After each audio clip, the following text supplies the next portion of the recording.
Welcome back to Unlimited Recaps. Today we'll be diving into a horror crime film from 2007 titled The Girl Next Door.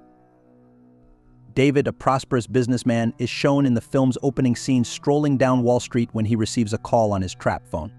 An elderly man who is homeless is struck by an automobile as soon as he passes by. Panicking, the car's driver wants to stay out of jail. David administers CPR to the man in an attempt to assist, and amazingly, it saves his life. Subsequently, David discloses that he would swap places with the man if he could, believing that the physical agony from the collision would soothe his inner torment. Speaking of the 1950s, he sets up a flashback to an incident in which he committed a transgression, specifically involving two girls, Meg Laughlin and her sister Susan. The scene then cuts to a younger David who gets caught crayfish when Meg, a girl, appears from behind him. When she reaches up to assist him in catching larger crayfish, David sees a scar on her arm. Meg tells him it stems from a major mishap. Susan, her sister, had a partial disability and both of her parents died in this disaster. Even though Meg must go, it's obvious that David is growing fond of her. David later visits the home of his friend Donnie, who also happens to be Meg's cousin. Donnie, his siblings, and their Aunt Ruth are housing Meg and her sister. The youngsters from the neighborhood then get together to play a game in the woods with David and Donnie. A neighborhood girl is tied up by the oldest child so that she cannot see, and they play a game in which she gathers apples and throws them at people who are hiding. After a while, the situation becomes more sinister as the girl is taken prisoner and the boys start asking her very crude questions about her sex life, including offensive remarks regarding snakes. Later, while the town carnival is in full gear, Meg makes the decision to go out and have a good time. She says yes when David asks whether she wants to ride the Ferris wheel. They discuss the accident that claimed her parents and hurt her sister while they are traveling, but Meg never lets it get to her head and never smiles. She wants to go again after the ride, but Aunt Ruth makes her come home. The following day, Ruth permits David and her sons Donnie, Willie, and Ralphie to smoke and drink beer. She shares with them her recollections of the hoochie cou dancers at the carnival. Ruth reaches out to Meg, who appears afraid as the final night of the carnival draws near. Ruth advises Meg to take care of her sister at home and to avoid using the ice cream machine in order to prevent weight gain, particularly if she ever wants to be a hoochie cou dancer. David's concerns about Meg grow following this hurtful remark. The boys get together in a tent one evening and peruse Playboy magazines. They say something hurtful about Meg, which serves to confirm the notion that David is the only one who genuinely feels anything for her. Later, they watch via a window as a girl undresses, but she switches off the lights. They ponder whether she might be able to play the game. Ruth gathers the boys the next day to assist in removing some silk that has been lodged in the trees. Meg declares she doesn't want to assist with the assignment as she burns one of the silk nests, feeling dejected. Meg is made fun of by Ruth for her disobedience, but Ruth claims her lads will take care of it. Meg, who hasn't eaten in 2 days, stops David as he is buying a burger for himself and asks him for a loan of money. Touched by her circumstances, David buys her another burger and allows her to consume his. Meg says Ruth won't let her eat because she thinks Meg will gain weight. She admits that Ruth despises her and picks on her for the most trivial reasons. She finds the strength to persevere and carry on painting, despite Ruth's prohibition, thanks to David's words of encouragement. Later, David hears Ruth asking Susan to toughen up while he is servicing a lawnmower. Ruth refers to Susan, who is almost completely incapacitated, as a stupid little shit for forgetting to fold her laundry.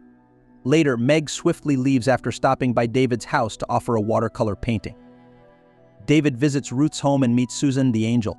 He plans to present Ruth with the artwork and claim that Meg, who is standing close by and appears frightened, gave it to her. Ruth looks at the picture and declares that, as it was intended for David, she does not want it.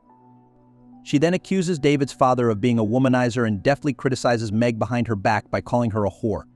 Meg is informed by Ruth, who obviously despises women, that she will become a slut when she grows older, adding, "Anybody who is a slut deserves a thrashing." This moment marks a dark turn in the film's tone. David awakens to the sound of Ruth and Meg arguing angrily in the middle of the night, perhaps about Meg's admiration for David. When David returns to their home the following day, he finds Meg being tickled by Willie, Donnie, and Ralphie. She punches Ralphie when he touches her breast. Ralphie rushes to notify Ruth after the males repeatedly refer to her as the B word. Susan, who had been hiding in the closet for an unknown purpose, is also pulled into the room. Ruth informs Susan that she ought to have made an effort to stop her sister from hitting Ralphie and takes the side of the guys. Though Susan can hardly walk, Ruth finds her guilty also because she didn't. Ruth positions Susan on the edge of the bed and begins paddling her as a kind of punishment for accomplishing nothing. Meg tries to step in to defend her sister, but the lads restrain her. Ruth then takes Meg's mother's ring, which she had worn. Even though he is still young, David should definitely tell his parents about the abuse at this time.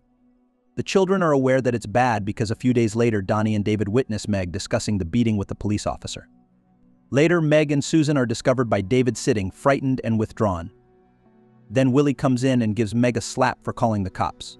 Ruth absolutely frightened the two girls by telling them that neither a male nor a cop will be able to save them. It appears that the cop didn't take the matter seriously. As she mulls over their punishment, she sends them to their room. David requests to spend the night at Aunt Ruth's place after supper, maybe as a sign of his desire to assist. He enters Ruth's home covertly that evening and descends to the basement, where he discovers Ruth and the boys standing in front of a blindfolded, gagged, and chained Meg. They are making her play the game, which entails giving obscene answers to questions. She has trouble standing, and despite David's attempts to talk sense into their minds, the lads are happy that they are allowed to act in this way. Then, after taking off the gag and threatening Meg with a knife, he asks her to respond to their crass questions regarding her sex history.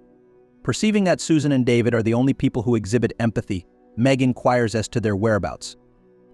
Ruth warns the boys against approaching someone who is as whorish and dirty as Meg. Ruth cautions Meg not to reveal her alleged sexual encounters lest her younger sister become the next victim as they replace the filthy gag in her mouth. The boys can't sleep later that night and imagine what it would be like to be chained like Meg. They check on her out of curiosity and give her water, threatening to remove her restraints if she allows them to touch her. Before Ruth wakes up, David releases her restraints but departs. Ruth tries to feed Meg the following day, but she chokes on the food since she is so thirsty. Ruth violently knocks a cup of tea that Meg is trying to hold and accuses her of making a mess. The males are then forced to restrain Meg by Ruth, who also makes Susan punish her for her mistake. David awakens abruptly, but this was no ordinary nightmare. David heads to Grove Street on his bike in the morning to assist his father at work. He uses this as an opportunity to ask his father whether hitting girls is ever acceptable. As David's father puts it, hell nah very much means never beat someone until it's all you have left. Next, we witness a charming young Susan assembling a puzzle. When David enters, he tells her that although he can't stop them, he would. When David rushes downstairs after hearing sounds from Meg, he discovers that all of the local children are mistreating and bullying her. After tying her up again, Donnie starts to feel something, but he quickly leaves. David emerges from his hiding place to offer his assistance, but Ruth appears to have instant transmission expertise or to have received stealth training directly from Sam Fisher. David tells his mother later that evening when he walks into their bed, but she was too engrossed in her dream to hear him.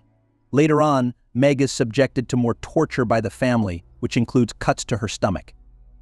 Ruth pokes cigarettes into the wounds to burn them. Ruth tells the boys to go answer the door when it suddenly rings. David tries to talk Ruth out of leaving by telling her not to let the boys handle it and offering to watch her, but Ruth responds that if they make a sound, Meg and David would perish. The guy at the door was a police officer, one of those people who always acts innocent yet walks around a house full of guilty people in a stereotypically suspicious manner. David whispers to Meg downstairs that she must leave tonight and return later to pick up Susan. The officer upstairs claims to have heard stories of Meg being abused, but Ruth is able to persuade him to overlook those details. When the lads arrive downstairs, they accuse David of squealing, but he has an explanation. Later, as a suspicious Ruth watches, David slips back to retrieve a flashlight and descends the stairs with apprehension. When the phone rings, he runs for it. Meg is severely wounded, dehydrated, and hungry when David tries to untie her and gives her some cash. He offers her a little knife as a backup and leaves to see if she can make it out of there after she turns down the money because he fears it would get her in trouble. David conceals the cash beneath a rock that he and Meg are both acquainted with. He stays back later that night to see if she manages to get away, but she doesn't. He discovers that his concealed money is still there, proving beyond a doubt that she stayed. When David arrives at the house, Donnie orders him to shut the door. Ruth, the children from the neighborhood, and Susan are downstairs watching Willie rape Meg. Ruth claims that once the deed is over, that's all she can do. Ruth urges a mentally damaged Susan to stop talking, and they make David watch. Ruth then queries who would be the next to rape her. Ruth declines Donnie's offer to rape her with his brother's semen inside her, saying it would be incestuous.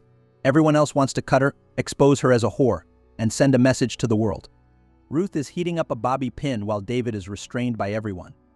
Ruth then writes the words "I fuck on the hot bobby pin" before breaking off suddenly.